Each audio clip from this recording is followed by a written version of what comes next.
بسم اللہ الرحمن الرحیم الحمدللہ والصلاة والسلام علی رسول اللہ اما بعد۔ یہ کتاب ہے سیرت کی اور نام اس کا ہے تجلیات نبوت۔ تجلیات یہ ان لائٹس کو کہتے ہیں، روشنی کو کہتے ہیں جو اللہ تعالیٰ اوپر سے ہی اس دنیا میں پھینکتا ہے یا ڈالتا ہے۔ آپ نے قرآن مجید میں پڑھا ہوگا کہ سیدنا موسیٰ علیہ الصلوۃ والتسلیم کو اللہ تعالیٰ نے فرمایا کہ موسیٰ اس پہاڑ کو دیکھو، اگر تمہاری نظر وہاں ٹک گئی اور تم ہوش میں رہے تو تم مجھے دیکھ سکو گے، ورنہ نہیں دیکھ سکو گے۔ تو قرآن مجید کے اس کے بعد کے الفاظ ہیں فَلَمَّا تَجَلَّى، تو جب اللہ تعالیٰ نے اپنی تجلی یعنی اپنی روشنی اس پہاڑ پہ پھینکی تو وہ پہاڑ ریزہ ریزہ ہو گیا اور موسیٰ علیہ السلام بے ہوش ہو کے گر گئے۔ تو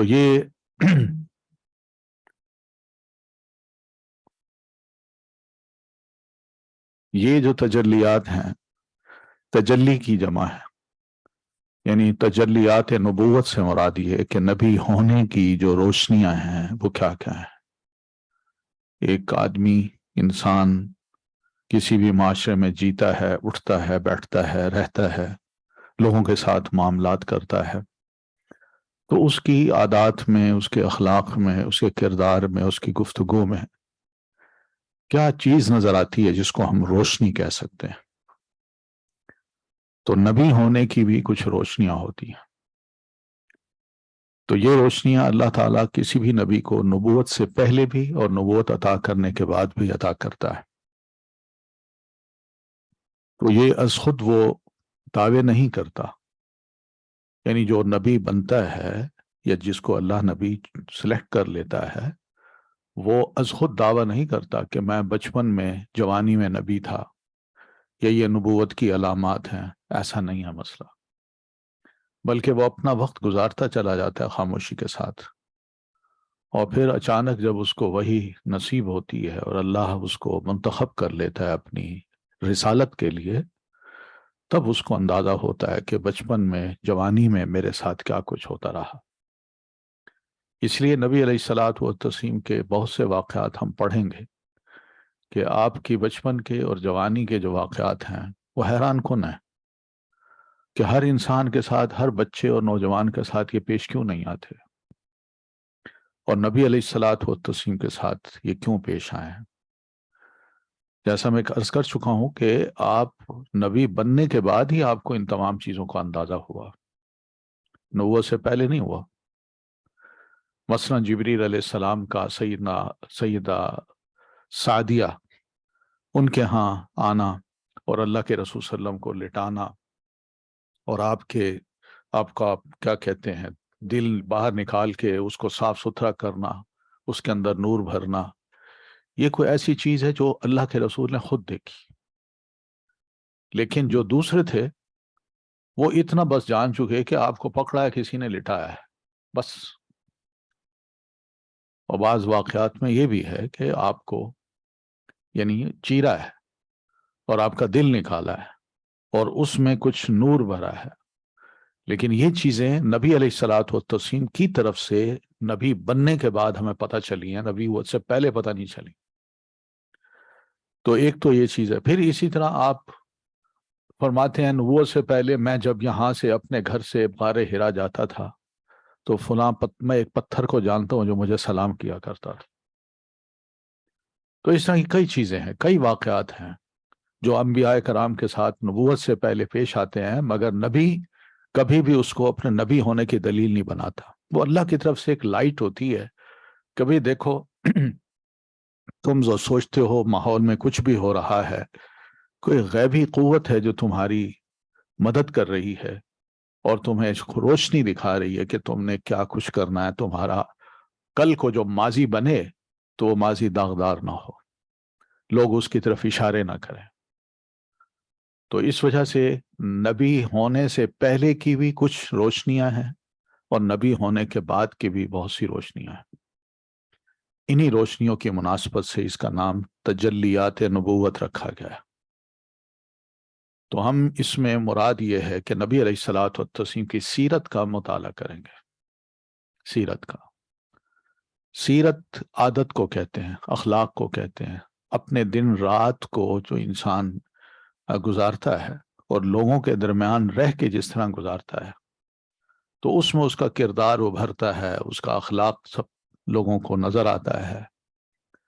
تو بہت سے لوگ ہیں جو اس اخلاق کو پسند کر لیتے ہیں، اس سچائی کو جان لیتے ہیں.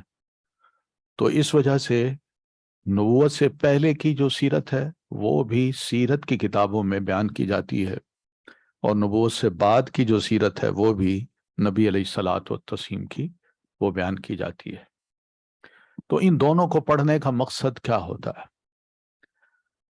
یعنی آپ کی سیرت کو ہم پڑھیں، آپ کے عادات، اخلاق اور کردار کو ہم دیکھیں، تو کیا اس کا اثر کسی انسان پہ پڑتا ہے؟ پڑ سکتا ہے، بہت پڑتا ہے. کیونکہ انسان اپنا ان کے ساتھ جب مقابلہ کرتا ہے تو یہ سوچتا ہے بھئی میں بھی انسان، وہ بھی انسان، مجھ میں اور ان میں زمین آسمان کا فرق کیوں ہے اور کیسا ہے؟ وہ فرق جو ہے نا اس کو یہ محسوس کراتا ہے کہ ہم انسان بھی اگر اپنے آپ کو درست کرنا چاہیں اور اپنے کردار کو بہتر بنانا چاہیں تو بنا سکتے ہیں. اس لیے کہ اگر یہ انسان ہوتے ہوئے لوگوں کے درمیان رہتے ہوئے بالکل اسی طرح جس طرح میں اور آپ رہتے ہیں، اگر اپنے آپ کو صحیح سمت پہ اور صحیح رخ پہ لے جا رہا ہے اور اس کی ایک ایک عادت اس قدر خوبصورت ہے کہ ہر بندہ جو بھی اس کو دیکھتا ہے گرویدہ ہو جاتا ہے، تو کیا ایسا انسان میرے لیے بننا ناممکن ہے؟ کوئی مشکل ہے؟ نہیں، مشکل نہیں ہے. کوشش کروں تو میں بھی بن سکتا ہوں. اللہ تعالیٰ نے ایک ثبوت دیا اس پوری دنیا کو، ایک انسان کا، کہ اگر میری وحی جو اس پر نازل ہوتی ہے اس کے نزول کے بعد ہی اگر اپنے آپ کو اس وحی کے مطابق ڈھال کے خوبصورت انسان دنیا کے سامنے آ جاتا ہے بن کے، اور پھر اس کی سیرت دوسروں کے مقابلے میں ایک چیلنج کی حیثیت رکھتی ہے، وہ امی بھی ہو، وہ پڑھا لکھا بھی نہ ہو، وہ ایسے معاشرے میں جیا ہو جہاں کوئی اسکول، مدرسہ، یونیورسٹی بھی نہ ہو، جہاں کوئی ٹیچرز بھی نہ ہو، نہ اس نے کبھی کسی ٹیچر کے آگے جا کے کچھ پڑھا ہو، نہ کتاب کھولی ہو. اگر اس کی سیرت ایسی ہو سکتی ہے تو مجھ جیسا پڑھا لکھا آدمی جو نئے زمانے میں رہ رہا ہے، جی رہا ہے، کیا وہ اپنے آپ کو تبدیل نہیں کر سکتا؟ واقعی کر سکتا ہے. تو اس سیرت کو پڑھنے کا ایک تو فائدہ یہ ہوتا ہے کہ اللہ کے رسول صلی اللہ علیہ وسلم کی پوری زندگی ہم انسانوں کے سامنے ایک اسوہ حسنہ بن کے آ جاتی ہے، جس کو اللہ تعالیٰ فرماتے ہیں لَقَدْ كَانَ لَكُمْ فِي رَسُولِ اللَّهِ أُسْوَةٌ حَسَنَةٌ. پھر دوسری بات یہ ہے کہ یہ سیرت جو انبیاء کی ہوتی ہے اس میں جو محبت ہوتی ہے اور رسول کی اس سیرت کو جس طرح بیان کیا جاتا ہے یا اڈاپٹ کیا جاتا ہے، وہ اگر اسی لمٹ میں ہی رہ کے اس کو اختیار کیا جائے یا بیان کیا جائے تو بہت اچھا ہے. مگر اکثر و بیشتر یہ دیکھنے میں آیا ہے کہ لوگوں نے انبیاء کرام کی سیرت کے بارے میں بڑا غلو کیا ہے، ایگزیگریشن کی ہے. وہ کس طرح کی ہے وہ آپ خود پڑھتے ہوں گے، سنتے ہوں گے بہت سے واقعات کہ نبی علیہ الصلوۃ والتسلیم کی پیدائش سے پہلے آپ کی والدہ محترمہ کے بہت سی باتیں، خواب، ان کی گفتگو، پھر اس کے بعد جب آپ پیدا ہوئے تو اس وقت، پھر پیدا ہونے کے بعد اس وقت عجیب و غریب قسم کے واقعات کہ لوگوں نے بیان کیے ہیں جس میں بڑی مبالغہ آ رہی ہے، اور بعض واقعات کو تو سن کے پڑھ کے انسان حیا سے، شرم سے اپنا سر جھکا لیتا ہے. یہ صرف ہمارے نبی کے ساتھ نہیں ہوا، سیدنا عیسیٰ علیہ الصلوۃ والتسلیم کے ساتھ بھی ایسا ہوا ہے، سیدہ مریم جو والدہ ہیں ان کے ساتھ بھی بہت کچھ ہوا ہے. تو یہ مبالغہ آرائی جو ہے یہ ہماری نبی علیہ الصلوۃ والتسلیم کی سیرت میں بھی بہت سی آ چکی ہے. تو اس میں بھی وجہ یہ، اور پھر جنہوں نے کتابیں لکھی ہیں سیرت پہ، اس میں بھی ہم یہی دیکھتے ہیں کہ اکثر و بیشتر لوگوں نے بغیر تحقیق کے ہر اس روایت کو جس میں مبالغہ تھا، جس میں عقیدت کی جو لمٹس ہیں اس کو کراس کرنا نظر آتا ہے، تو وہ بغیر سوچے سمجھے بغیر تحقیق کے اپنی اپنی کتابوں میں لکھ ڈالا. اور جب ہم ایسی سیرت کی کتابیں پڑھتے ہیں تو حیران بھی ہوتے ہیں، کیا یہ غلط ہے؟ کیا ایسا ممکن ہے؟ یعنی یہ غلط ہے وہ بھی کہنا، اور پھر کیا ایسا ہو سکتا ہے؟ کسی نبی علیہ الصلوۃ والتسلیم ایک انسان ہے، آپ کی والدہ بھی ایک انسانہ ہیں، تو کیا ایک انسان کے ساتھ ایسا ہو سکتا ہے؟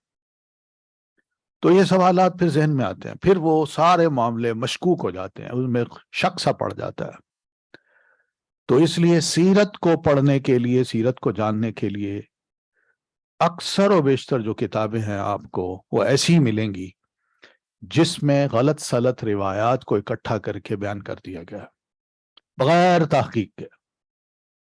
تو ضرورت اس بات کی بھی تھی کہ کوئی کتاب، کچھ کتابیں ایسی ہوتی جن کو ذرا چھانٹ پٹک کے ان کی جو صحیح روایات تھیں اتھینٹک سورسز سے آئی ہوئی، ان کو ذرا ترتیب دے کے امت کو یہ چیزیں پہنچائی جاتی، اور امت جب پڑھتی تو نبی علیہ الصلوۃ والتسلیم کے بارے میں کسی قسم کا غلو یا کسی قسم کا مبالغہ مسلمان کے ذہن میں نہ آتا.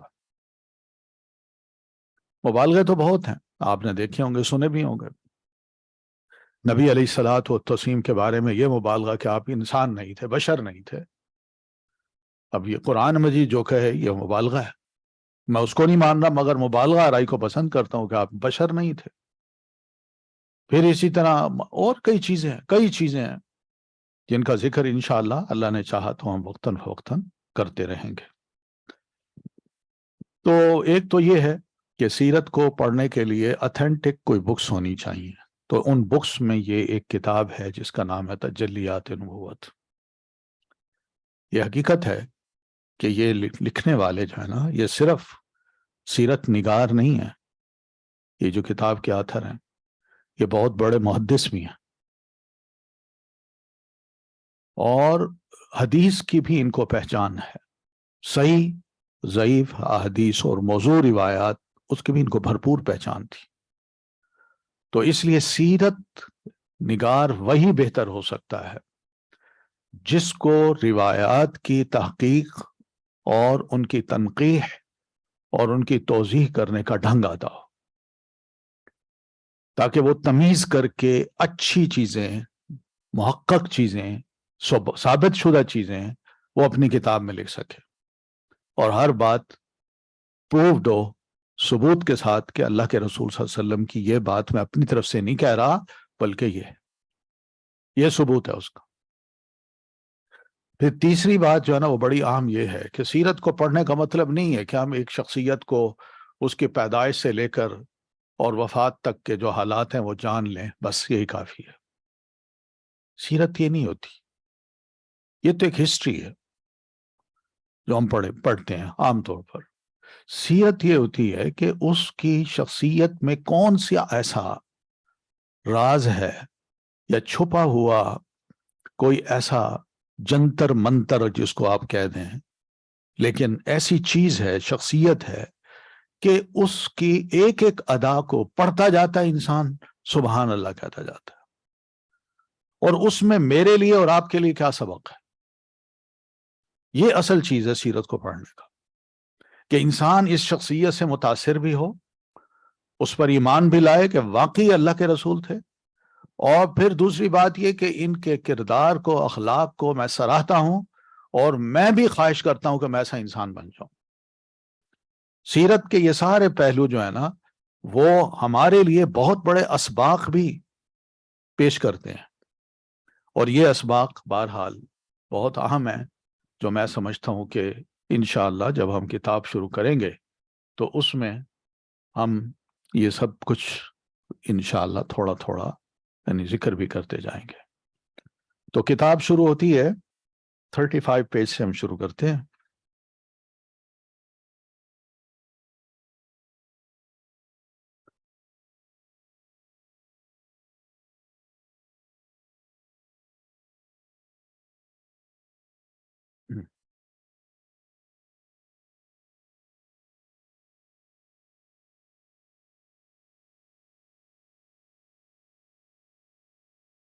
جی، بسم اللہ الرحمن الرحیم. محمد یہ نام ہے نبی علیہ الصلوۃ والتسلیم کا، اور انہی کے بارے میں ہم پڑھیں گے، ٹھیک ہے؟ تو ابتدا میں ہم آپ کے خاندان، آپ کی تربیت، نشو و نما اور نبوت سے پہلے کے حالات پڑھتے ہیں۔ پہلی بات تو یہ ہے کہ محمد صلی اللہ علیہ وسلم خود کون تھے، آپ کے خاندان کا ایک جو نسب نامہ ہے وہ کیا ہے۔ نسب نامہ بھی انسان کو پیش کر دیتا ہے کہ میں کس خاندان کا فرد ہوں۔ خاندانی جو لوگ ہوتے ہیں ان کی باتوں کو لوگ بڑی اہمیت بھی دیتے ہیں۔ آج بھی دیکھ لیں، جو خاندانی لوگ ہیں، کچھ بھی ہوں وہ، چاہے وہ نبی علیہ الصلوۃ والتسلیم کے خاندان سے ہوں یا دوسرے خاندانوں سے، عباسی خاندان سے، اموی خاندان سے، یا اسی طرح اور بہت سے جو خاندان ہیں، ان کے جو نسب نامے ہیں وہ لوگ محفوظ بھی کر لیتے ہیں کہ ہمارا نسب نامہ یہ ہے، تو ایک قابل فخر بات ہوتی ہے۔ تو نسب نامہ جو ہے آپ کا عرب ورلڈ میں نون تھا، سب جانتے تھے، اور ہر خاندان کو لوگ جانتے تھے۔ اس کے بڑے بڑے خاندانوں کے نسب ناموں کو یاد رکھنے والے وہ لوگ بھی نبی علیہ الصلوۃ والتسلیم کے دور میں موجود تھے۔ تو آپ کا مبارک نسب نامہ یہ ہے کہ آپ محمد ابن کا مطلب بیٹا، محمد ابن عبداللہ ابن عبد المطلب ابن ہاشم ابن عبد مناف ابن قصی ابن کلاب ابن مرہ ابن کعب ابن لؤی ابن غالب ابن فہر ابن مالک ابن نضر ابن کنانہ ابن خزیمہ ابن مدرکہ ابن الیاس ابن مضر ابن نزار ابن معد اور ابن عدنان۔ یہ ہیں نبی علیہ الصلوۃ والتسلیم کا ایک ایسا نسب نامہ جس کے بارے میں آپ خود بھی فرماتے ہیں، اس نسب نامے تک جو میں بیان کر رہا ہوں، اللہ تعالیٰ نے اس پوری نسل میں اگر کسی کو چنا ہے تو کنانہ کو، اور کنانہ کے بعد ہاشم کو، اور ہاشم کے بعد مجھے۔ تو یہ نبی علیہ الصلوۃ والتسلیم کا نسب نامہ ہے۔ عدنان بالاتفاق حضرت اسماعیل علیہ السلام کی نسل سے ہیں، وہ اوپر کے جو دادا ہیں، لیکن دونوں کے درمیان کتنی پشتیں ہیں اور ان کے نام کیا کیا ہیں، اس بارے میں بڑا اختلاف ہے۔ یعنی نبی علیہ الصلوۃ والتسلیم سے لے کر عدنان تک تو یہ پشتوں کا پتہ چلتا ہے، مگر عدنان سے اسماعیل علیہ الصلوۃ والتسلیم تک کتنی نسلیں ہیں، کتنے والد، دادا، پردادا، لکڑ دادا وہ گزرے ہیں، ان میں مورخین کے درمیان اختلاف ہے۔ لیکن اس اختلاف کے باوجود ایک بڑی اہم بات یہ ہے جو بڑے دعوے کی ہے، جو نبی علیہ الصلوۃ والتسلیم فرماتے ہیں کہ میرا نسب نامہ عدنان تک جو میں بتا رہا ہوں بالکل درست ہے، اس میں کسی قسم کی کوئی غلط حرکت نہیں کی گئی، جس کو ہم کہہ سکتے ہیں ابن الحلال، کہ آپ حلال طریقے سے اوپر سے لے کر اپنے پردادا یا عدنان جو ہیں وہاں سے لے کر آپ کی ذات تک جتنی بھی نسلیں ہیں وہ سب حرام کام میں ملوث نہیں ہوئی۔ پھر عدنان، آپ صلی اللہ علیہ وسلم کی والدہ کا نام آمنہ تھا، اور ان کے والد وہب ابن عبد مناف ابن زہرہ ابن کلاب تھے۔ یہ وہی کلاب ہیں جو والد کی طرف سے بھی نبی صلی اللہ علیہ وسلم کے نسب نامے میں آتے ہیں، اوپر ہے نا، کلاب بن مرہ۔ کہا جاتا ہے کہ ان کا اصل نام عروہ یا حکیم تھا، لیکن وہ کتوں کے ذریعے سے بکثرت شکار کھیلا کرتے تھے، اس لیے کلاب کے نام سے مشہور ہو گئے۔ عربی میں کلاب کتوں کو کہتے ہیں۔ ہوتا ہے جنگل تھا، صحرا تھا، وہاں ظاہر ہے کوئی بندوقیں یا پسٹلز یا کوئی اس طرح کی چیزیں تو نہیں تھیں اس دور میں، تو جو کتے ہوتے تھے انہی کو انسان پالتا تھا، اور ان سے شکاری کتے جو ہیں ان سے کام لیتا تھا۔ آج بھی بہت سے لوگ ہیں شکاری کتے رکھتے ہیں، تو لیکن وہاں چونکہ ان کا ایک پورا شغل تھا، تو اس لیے وہ اس شغل میں ہی پہچانے گئے کہ یہ کلاب ہے، ان کا نام بھی کلاب مشہور ہو گیا۔ آج کوئی رکھے تو اس کو کلب کہیے، وہ ناراض ہوگا۔ کوئی اگر کتا گھر رکھے یا اس کو پالے اور اس سے شکار کرے تو وہ تو ناراض ہوگا کہ مجھے کلب کہتا ہے۔ تو یہ بہرحال عربوں میں چونکہ یہ چیزیں عام تھیں، وہ پسند کرتے تھے ایسی چیزوں کو، تو اس لیے کوئی باعث نفرت چیز یہ نہیں تھی۔ پھر قبیلہ آپ کا کیا ہے؟ قبیلہ قرآن مجید میں اللہ تعالیٰ نے فرمایا نا وَجَعَلْنَاكُمْ شُعُوبًا وَقَبَائِلَ لِتَعَارَفُوا، کہ آدم علیہ السلام کی تم اولاد ہو، آگے ہم نے تمہاری بہت سی شعوب بنا دیے، برانچز بنا دی، وقبائل، اور بہت سے قبیلے بنا دیے۔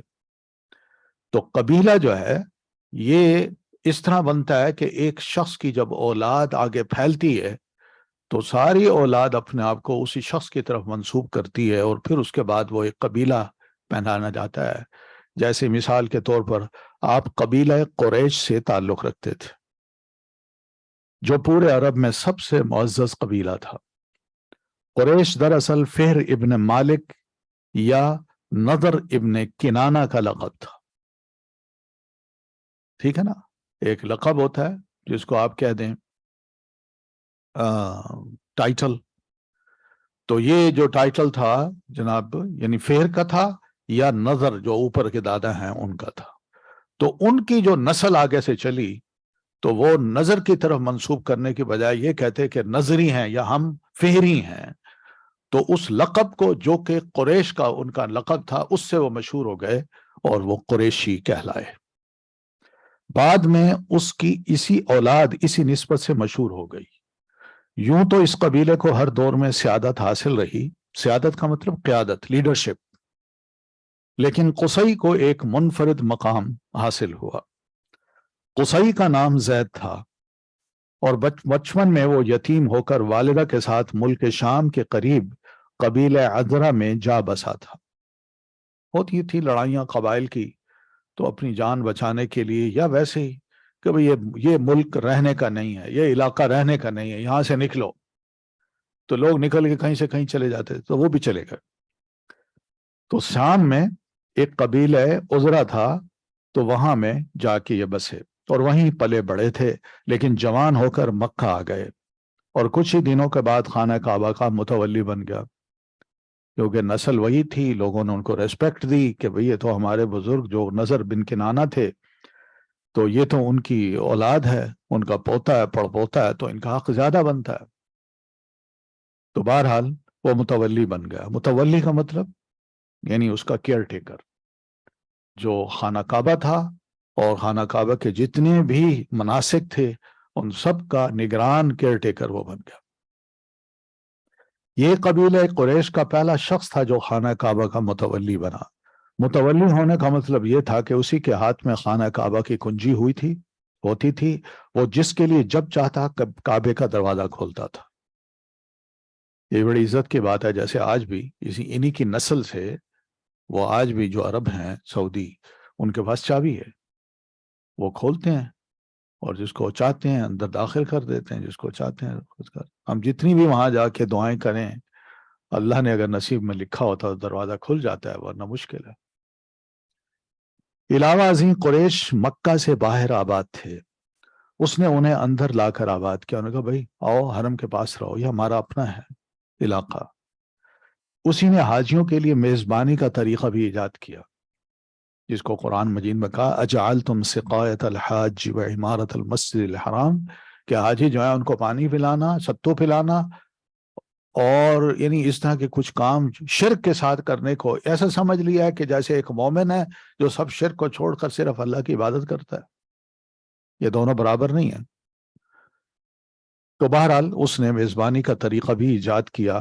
وہ حج کے دنوں میں بڑے پیمانے پر کھانا تیار کراتا اور چمڑے کے بڑے بڑے لگنوں میں کھجور، شہد یا کشمش سے میٹھا شربت بنواتا۔ لگن کا مطلب بڑے بڑے جو تھال ہوتے تھے، پاٹ ہوتے تھے، اور حاجیوں کو پیش کرتا تھا کہ لیجیے جناب پیجیے۔ یعنی بندہ وہاں صرف پہنچے اور اس کو یہ ٹھنڈا میٹھا مشروب مل جائے تو یہ بھی بہت بڑی نعمت تھی۔ اس نے کعبہ کے شمال میں دار الندوہ کے نام سے ایک گھر بھی بنایا تھا۔ جو قریش کی اجتماعی سرگرمیوں کا مرکز تھا. یہی ان کی پارلیمنٹ بھی تھی, یہی مشورے ہوتے تھے کہ حاجی آ رہے ہیں اس سال, کیا پروگرام بنانا ہے, کیا پلاننگ ہے. یا اسی طرح خانہ کعبہ جو ہے اس کو اس کے اتنے سارے کام ہیں, اس کے فلاں فلاں ونگ کا نگران کون ہوگا, اس سے پوچھا جائے, وہ ذمہ دار ہے. کئی چیزیں ہوتی تھی, اور اسی میں وہ شادی وغیرہ کی رسمیں بھی انجام دیتے تھے. قریش کا جھنڈا اور کمان بھی قصی کے ہاتھ میں تھے, یعنی چنانچہ لڑائی کا جھنڈا اس کے سوا کوئی نہیں باندھ سکتا تھا. وہ بڑا کریم, سخی اور عقل مند انسان تھا. قریش اس کی بات بغیر کسی اعتراض کے بے چون و چرا, چون کا لفظ کیوں نہ, چون کا مطلب چنانچہ آپ نے بات کی ہے مگر نہ, کوئی نہیں کہتا تھا مگر. چرا کیوں, آپ یہ کیوں بات کر رہے ہیں, کوئی اعتراض بھی نہیں کر سکتا تھا. تو سب بغیر کسی اعتراض کے, بغیر کسی سوال کے قبول کر لیا کرتے تھے. تو یہ تو تھا آپ کا قبیلہ قریش, جس کو اسی وجہ سے آپ قریشی کہلاتے ہیں. آج بھی ہمارے ہاں بہت سے ماشاءاللہ قریشی ہیں جو اپنی نسبت اس طرف کرتے ہیں. پھر اس طرح آپ کا خاندان ہے. آپ صلی اللہ علیہ وسلم کا خاندان آپ کے پردادا ہاشم کی نسبت سے ہاشمی کہلاتا تھا. ان کو قصی کے مناصب میں سے حاجیوں کی میزبانی کا منصب حاصل ہوا. تو چونکہ اگلی نسل کو پھر ظاہر ہے مزید کچھ سوچنا تھا, تو ہاشم نے یہی سوچا کہ کچھ نہ کچھ اور کام بھی بڑھائیں اس کام کو. تو ان سب مناصب کو حاصل کرنے کے بعد ان کو ایک تو حاجیوں کی میزبانی کا منصب حاصل ہوا, جو ان کے بعد ان کے ہی بھائی مطلب کی طرف منتقل ہو گیا. مطلب کے بعد پھر ہاشم کی اولاد کو یہ منصب حاصل ہوا, اور اسلام کی آمد تک انہی کے ہاتھ میں رہا. ٹھیک ہے, تو عبد المطلب اس کا بیٹا کون تھا؟ ابو طالب. اور ابو طالب کے بعد نبی علیہ الصلوۃ والتسلیم. ہاشم اپنے زمانے کے سب سے عظیم انسان شمار ہوتے تھے. انہیں وادی بطحا کا سردار کہا جاتا تھا. یہ بطحا یا بطحا دونوں کہہ سکتے ہیں. یہ دو پہاڑوں کے درمیان جو پورا علاقہ تھا, اس کو وادی کہتے تھے, جہاں آبادی تھی عربوں کی. تو ان کے یہ ہیڈ تھے وہاں. وہ روٹی توڑ کر گوشت اور شوربے میں بھگوتے اور لوگوں کے کھانے کے لیے چھوڑ دیتے تھے. پہلوں نے تو کھجوریں لی, بڑا یعنی اچھی غذا دیتے تھے, لیکن ان کے دور میں شاید غربت تھی, تو اس وجہ سے جو روٹی میسر ہوتی تو اسی کو توڑ کر اور کھانے کے لیے لوگوں کو چھوڑ دیتے تھے کہ جی جناب یہ کھائیے. اور یہی جب ذرا موٹی روٹی ہو اور اس میں جو اور میٹھا ملا ہوا ہو تو وہ نرم بھی رہتی ہے, خشک ہو جائے تو وہ ٹوٹے ہوئے ٹکڑے جو تھے وہ لوگ ایسے کھاتے تھے جیسے آج کل بسکٹ کھایا جاتا ہے, اس طرح کی وہ روٹی ہوتی تھی. تو چونکہ عربی میں اس طرح کسی چیز کے توڑنے کو حشم اور توڑنے والے کو ہاشم کہتے ہیں, اس لیے ان کا نام ہاشم پڑ گیا. جو روٹی توڑ کے ٹکڑے کر کے حاجیوں کو کھلائے تو یہ بندہ ہاشم کہلایا, ورنہ اس کا اصل نام عمرو تھا. قریش تجارت پیشہ بھی تھے, تجارت کرتے تھے. ہاشم نے ان کے لیے جاڑے میں یمن اور گرمی میں شام کا تجارتی سفر منظم کیا. یعنی جاڑے کو مراد سردی کے موسم میں وہ یمن جاتے تھے, اور گرمی کے موسم میں شام کا تجارتی سفر کرتے تھے. اس کو بڑا آرگنائز کیا کہ راستے میں کوئی ان کے ساتھ زیادتی نہ کرے. تو اللہ تعالیٰ نے اس کی بات قرآن مجید میں کی, لِإِيلَافِ قُرَيْشٍ إِيلَافِهِمْ رِحْلَةَ الشِّتَاءِ وَالصَّيْفِ. یہ اسی طرف اشارہ ہے. اور اس کے لیے دونوں ملکوں کے ذمہ داروں سے ضمانتیں حاصل کی تھی کہ ہمارے لوگوں کو چھیڑا نہیں جائے گا, ان کے تجارتی قافلوں کو لوٹا نہیں جائے گا. آئیں گے, اپنا کام کریں گے, کوئی ناجائز کام نہیں ہوگا, اور آپ کی طرف سے بھی کوئی ہمیں تنگ نہ کیا جائے. اس سفر کا ذکر قرآن مجید کی سورہ قریش میں اللہ تعالیٰ کے ایک بہت بڑے احسان کے طور پر کیا گیا. یعنی ہر ایک کا قافلہ لٹ سکتا تھا مگر ان کا قافلہ نہیں لٹتا تھا. کہتے تھے قریشیوں کا قافلہ ہے, اس کو جانے دو. بلکہ خود نگران بن کے اپنے علاقے سے ان کو پوری سیکیورٹی فراہم کر کے گزارتے تھے. ہاشم ایک بار تجارت کے لیے شام جاتے ہوئے یثرب، پرانا نام ہے مدینہ منورہ کا، وہاں سے گزرے تو وہاں بنو عدی ابن نجار کی ایک خاتون سلمہ بنت عمرو سے شادی کر لی، اور کچھ عرصہ ٹھہر کر ملک شام چلے گئے اور وہیں سرزمین فلسطین کے مشہور شہر غزہ میں انتقال کر گئے۔ ان کی روانگی کے وقت سلمہ حاملہ تھی، بعد میں بچہ پیدا ہوا جس کے سر کے بالوں میں سفیدی تھی، اس لیے اس کا نام شیبہ پڑ گیا، یعنی جس کے بال سفید ہو، بوڑھا ہو، شیب بوڑھے کو کہتے ہیں، یعنی بچہ پیدا ہوا اس کے بال ہی سفید۔ یہ بچہ مدینہ میں پرورش پاتا رہا، لیکن مکے میں ہاشم کے بھائیوں اور خاندان کے دوسرے لوگوں کو اس کا علم نہ تھا۔ 8 برس بعد مطلب کو اس کا پتہ چلا تو وہ مدینہ جا کر اس کو اپنے ساتھ لے آئے کہ بچہ تو میرے بھائی کا ہے، تو یہ وہاں کیوں ہے؟ جب مکے میں داخل ہوئے تو لوگوں نے سمجھا کہ یہ ان کا غلام ہے، بچہ ساتھ تھا، لڑکا تھا، سمجھا کو غلام راستے میں خریدا ہوگا، چنانچہ اسے عبد المطلب کہنے لگے، بالآخر وہ اسی نام سے مشہور ہو گیا۔ عبد المطلب بہت خوبصورت اور عظیم انسان تھے، ان کے دور میں ان کا ہم مرتبہ کوئی نہ ہوا۔ وہ قریش کے سردار اور مکہ کے قافلے تجارت کے ذمہ دار تھے۔ جود و سخا میں یعنی جود و سخا اس قدر کرتے تھے کہ ان کا لقب فیاض پڑ گیا تھا۔ جود کا مطلب جنراسٹی، اور سخاوت کا مطلب سخا، یہ سخاوت کا ایبریویشن ہے، سخا، سخاوت کا مطلب یہی ہے کہ انسان جنرس ہو۔ وہ اس قدر جنرس انسان تھے کہ ان کا لقب فیاض پڑ گیا۔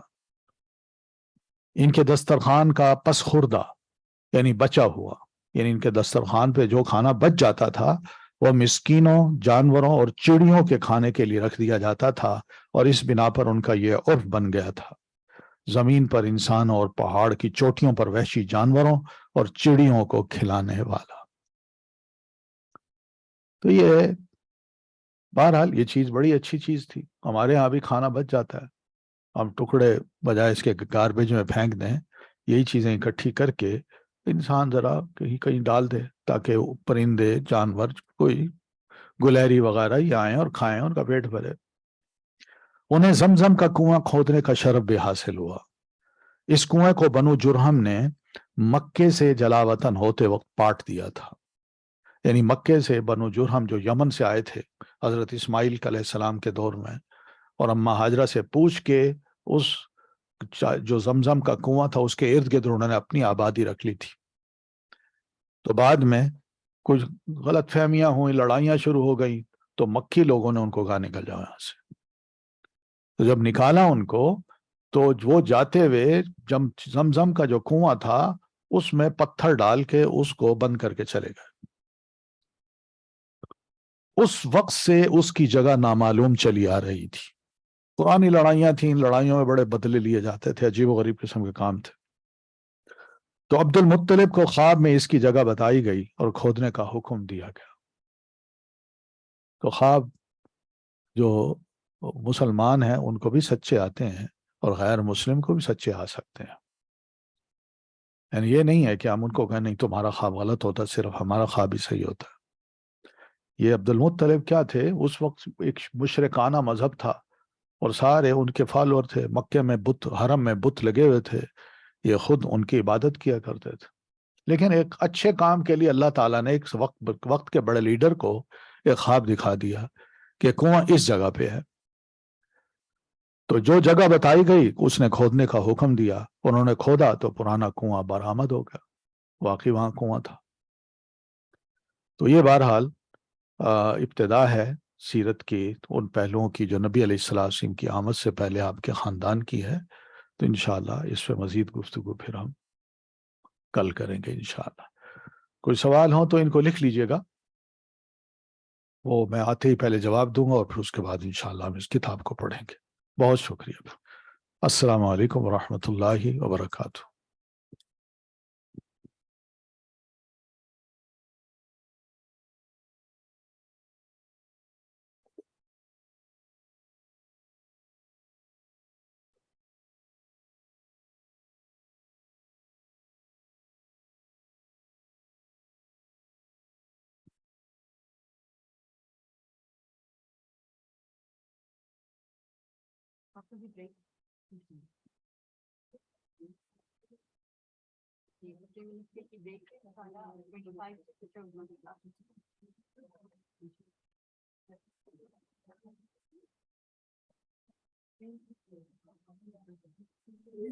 اب آپ لوگوں کی بریک ہے انشاءاللہ.